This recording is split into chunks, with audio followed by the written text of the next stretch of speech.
Hello friends, আজকের ভিডিওতে আমরা শিখব বেশ কিছু মজাদার আর সহজ প্রিপোজিশন সম্পর্কে। প্রিপোজিশন হলো এমন কিছু শব্দ যা আমাদের বলে দেয় কোন জিনিস কোথায় আছে, যেমন in, on, under, beside etcetera. আমরা আজকের ওয়ার্কশিটে এই প্রিপোজিশনগুলো নিয়ে বেশ কিছু সহজ এবং মজাদার এক্সারসাইজ করব। প্রথমে আমরা প্রতিটা প্রিপোজিশন বুঝবো উদাহরণের মাধ্যমে, তারপর কিছু ছোট ছোট খেলা খেলবো যাতে বাচ্চারা এই প্রিপোজিশনগুলো ভালোভাবে শিখতে পারে। তাহলে চলো শুরু করি আমাদের ওয়ার্কশিট। তোমরা প্রত্যেকে নিজেদের বাচ্চাদের সাথে বসে বসে এই ওয়ার্কশিটগুলো একসাথে কাজ করতে পারো। এতে বাচ্চাদের শেখার আগ্রহ বাড়বে আর প্রিপোজিশনগুলো তারা ভালোভাবে মনে রাখবে। In this video, I will introduce a fun and simple worksheet on prepositions designed for UKG students. We will explore basic prepositions like in, on, under and besides with easy examples and interactive exercises. This worksheet will help young learners understand where objects are placed using these prepositions. Parents can join in to make the learning process enjoyable and engaging for their children. Let's get started. Hello friends, preposition for UKG ক্লাসের আজকে যে ওয়ার্কশিটগুলো আছে তার প্রথমে দেওয়া আছে match the prepositions with the correct pictures. এখানে আমি কতগুলো পিকচার্সের ছবি দিয়ে দিয়েছি বক্সের মধ্যে, বক্সের ওপর, বক্সের মাঝখানে, দুটো বক্সের মাঝখানে, মানে in, on, under, behind, in front of, between, next to, এই সমস্ত জিনিসগুলো এদিকে দিয়ে লিখে দিয়ে তার পাশে ছবিগুলো দেওয়া আছে।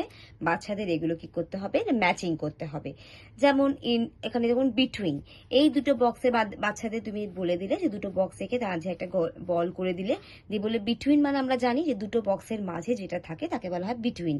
তাহলে বাচ্চাদের সেটা ম্যাচিং করতে বললে ওরা দেখবে তোমরা পাশে বসে ওদের সাহায্য করলে দেখবে অনায়াসই তারা ওটা করতে পারবে এবং সেটাকে ম্যাচিং করে দেখাতে পারবে। এভাবে দেখো সবকটা আমি করে দিয়েছি, তোমরা এভাবে বাচ্চাদের শেখাও, তাহলে দেখবে ওদের এটা করতেও ভালো লাগবে এবং খুব ইন্টারেস্টও পাবে।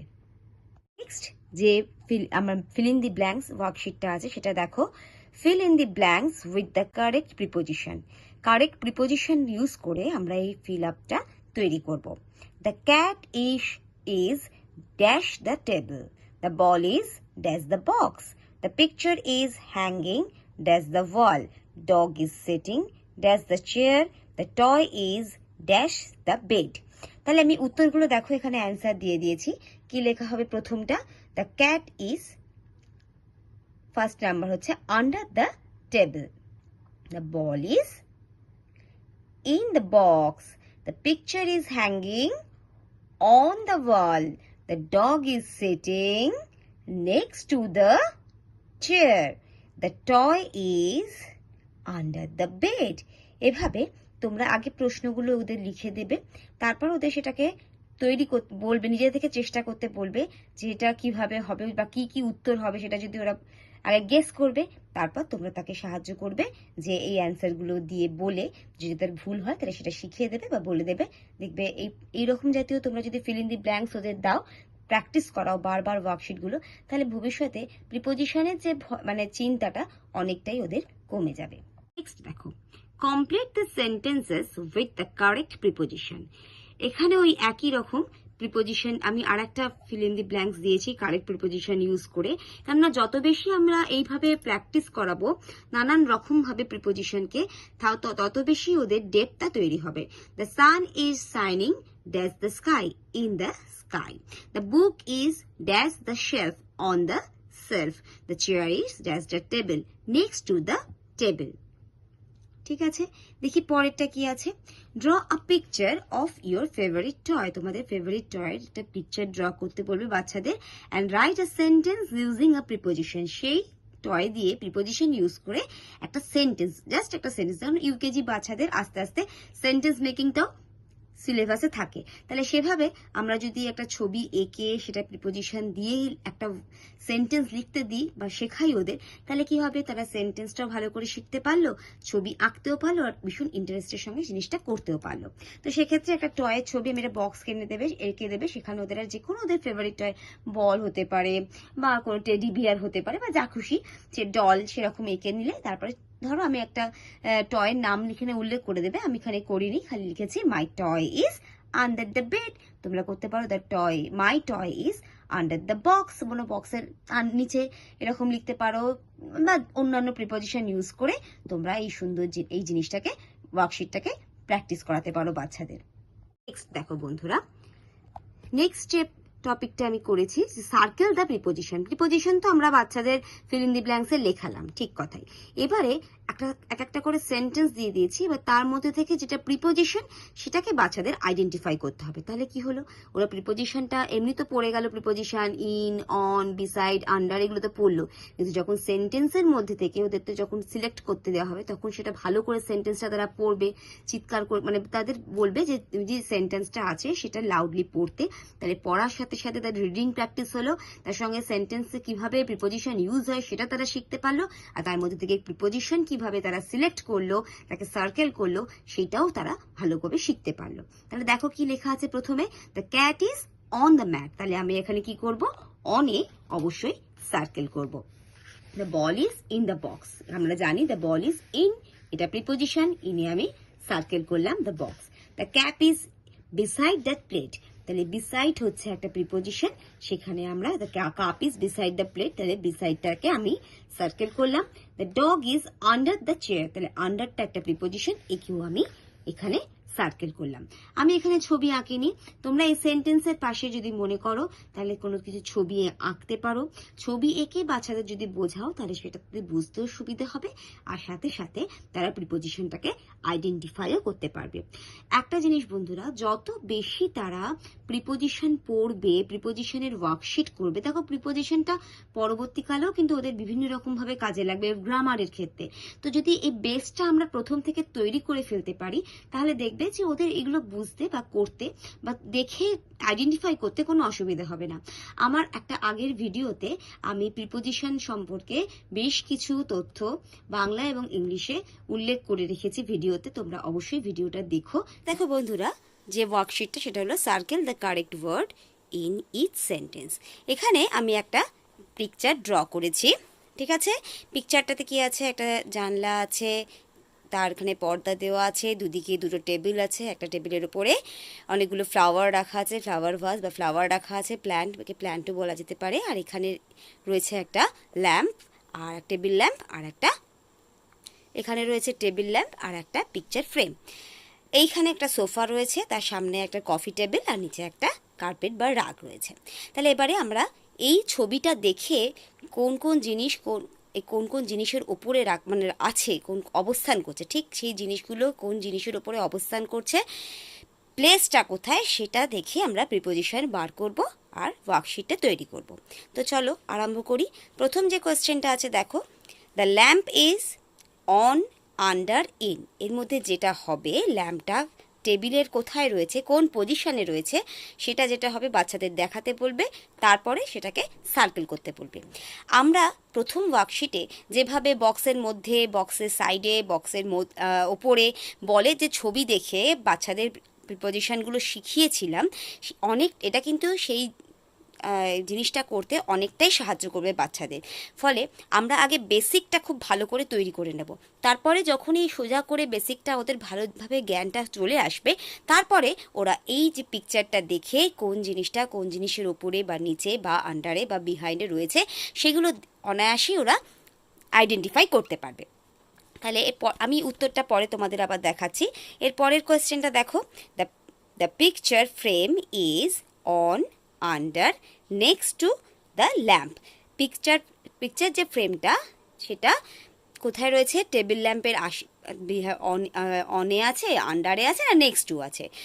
নেক্সট থার্ড হচ্ছে দ্য রাগ, এই যে রাগটা, কার্পেটটা যেটা, rug is on under or in the coffee mug, ঠিক আছে। Number 4, the window is above under না ইন দ্য কোচ, উইন্ডোটা এই কোচের মানে সোফার অ্যাবাভ আন্ডার দ্য, আন্ডারে আছে না কি আছে না ইন দ্য কোচে আছে।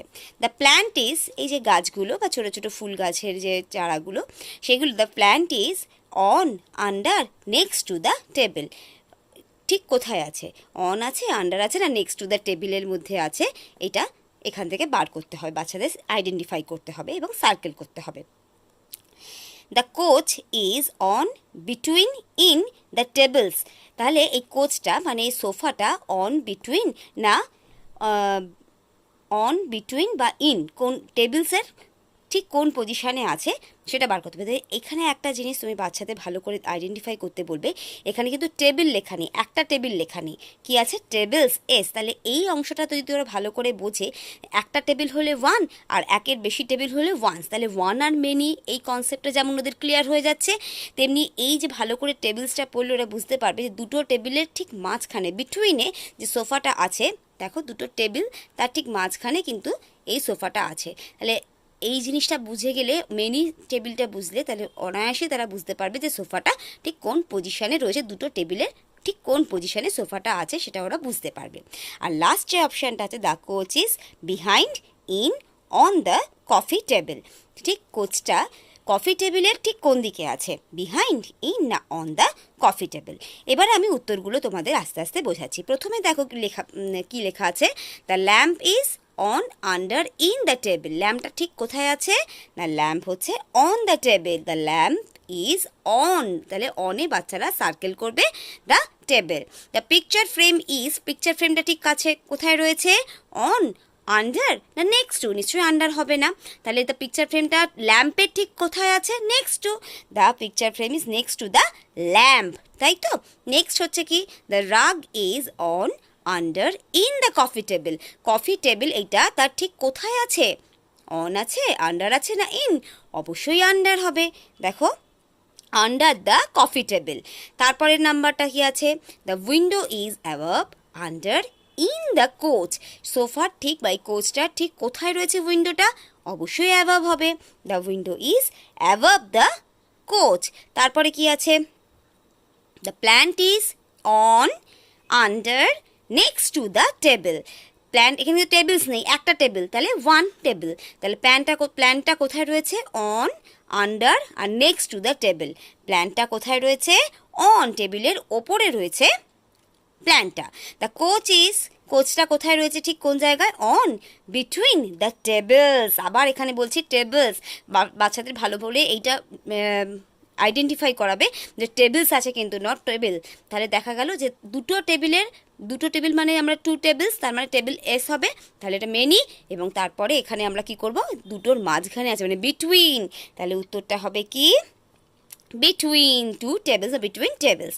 নেক্সট কি আছে, the couch is behind, in, on the coffee table. এখানে খালি কফি টেবিল আছে, কফি টেবিলের ঠিক কোথায় আছে, এটা কফি টেবিল, তার ঠিক কোথায় আছে, বিহাইন্ড, অবশ্যই তাই। তাহলে কি হবে, the couch is behind the coffee table, এই যে coach is behind the coffee table. তাহলে এভাবে বন্ধুরা তোমরা ভালোভাবে এরকম পিকচার এঁকে যদি বাচ্চাদের আইডেন্টিফাই করতে বলো, তাহলে ওই জিনিসটা ওরা খুব ভালোভাবে এবং তাড়াতাড়ি তৈরি করে ফেলতে পারবে খুব ইজিলি। এবার পিকচারগুলো দিয়ে তুমি সেটাকে কালার করতে বললে, তাহলে এই ওয়ার্কশিটটা কালারফুল হলে তাহলে ওদেরও বেশ আনন্দ হবে। আর যেহেতু তারা আগের ওয়ার্কশিটে পজিশনটা বুঝতে পারছে, ছোটো ছোটো করে যে পজিশনগুলো আমি ওদের শিখিয়ে দিয়েছি বা দিয়েছি ওয়ার্কশিটে, তোমরাও যেটা করাবে, তাহলে পজিশনটা সম্বন্ধে জ্ঞান হলো, তার যেই পজিশন সম্বন্ধে ওদের জ্ঞান চলে এলো, তখন তোরা পিকচার দেখে যে কোনো জিনিস একসাথে করে সেটাকে দেখে কোথায় ঠিক কোন প্লেসে সেই জিনিসটা রয়েছে সেটা অনায়াসে তারা করতে পারবে। এর মাঝে আর একটা জিনিস তোমাদের বলি, আমরা তো অনায়াসে ওয়ার্কশিটের মধ্যে দিয়ে বাচ্চাদের শেখাচ্ছি, কিন্তু বাচ্চাদের যে কোনো জিনিস যদি আমরা প্র্যাকটিক্যালি জিনিসটা শেখাই, তাহলে কিন্তু সেটা আরও অনেক ভালো হয়। মনে করো তুমি ওদের কোনো প্রিয় খেলনা একটা টেবিলের মধ্যে, পড়ার ছোটো টেবিলের মধ্যে রেখে দিয়ে বিভিন্ন কোণে, সাইডে, আন্ডারে, হ্যাঁ এগুলো রেখে দিলে, দিয়ে পজিশন দেখে যেমন ওই আগের ওয়ার্কশিট করেছে সেগুলো তুমি যদি হাতে কলমে করো, তাহলে সেটা আরও ওদের ভালোভাবে মাথার মধ্যে ঢুকে যাবে। তাহলে কি হবে, এই যে প্রিপোজিশনগুলো, এটা কিন্তু ওদের অদূর ভবিষ্যতেও প্রচুরভাবে কাজে লাগবে। একবার যদি ওদের কনসেপ্টটা তৈরি হয়ে যায়, বেসিক কনসেপ্টটা তৈরি হয়ে যায়, তাহলে ওদের ভবিষ্যতে এই যে কোনো গ্রামাটিক্যাল এই পার্টটা, প্রিপোজিশনের এই পার্টটা অনায়াসে তারা করতে পারবে। তাদের ভয়টাও কেটে যাবে এবং আমাদের যে ওদের গ্রামাটিক্যাল যে চিন্তাগুলো, সেটাও আমাদের সেই ভয়টাও আস্তে আস্তে কমে যাবে। তাহলে আজ কেমন লাগলো ভিডিওটা সেটা আমাকে অবশ্যই জানিও। ভালো লাগলে অবশ্যই কমেন্ট করে লিখো, আর লাইক আর শেয়ার করতে ভুলো না কিন্তু। আমার চ্যানেলটা ভালো লাগলে সাবস্ক্রাইব করতেও ভুলো না। আজ এই পর্যন্ত, আবার দেখা হবে নতুন একটা ভিডিও নিয়ে। টাটা।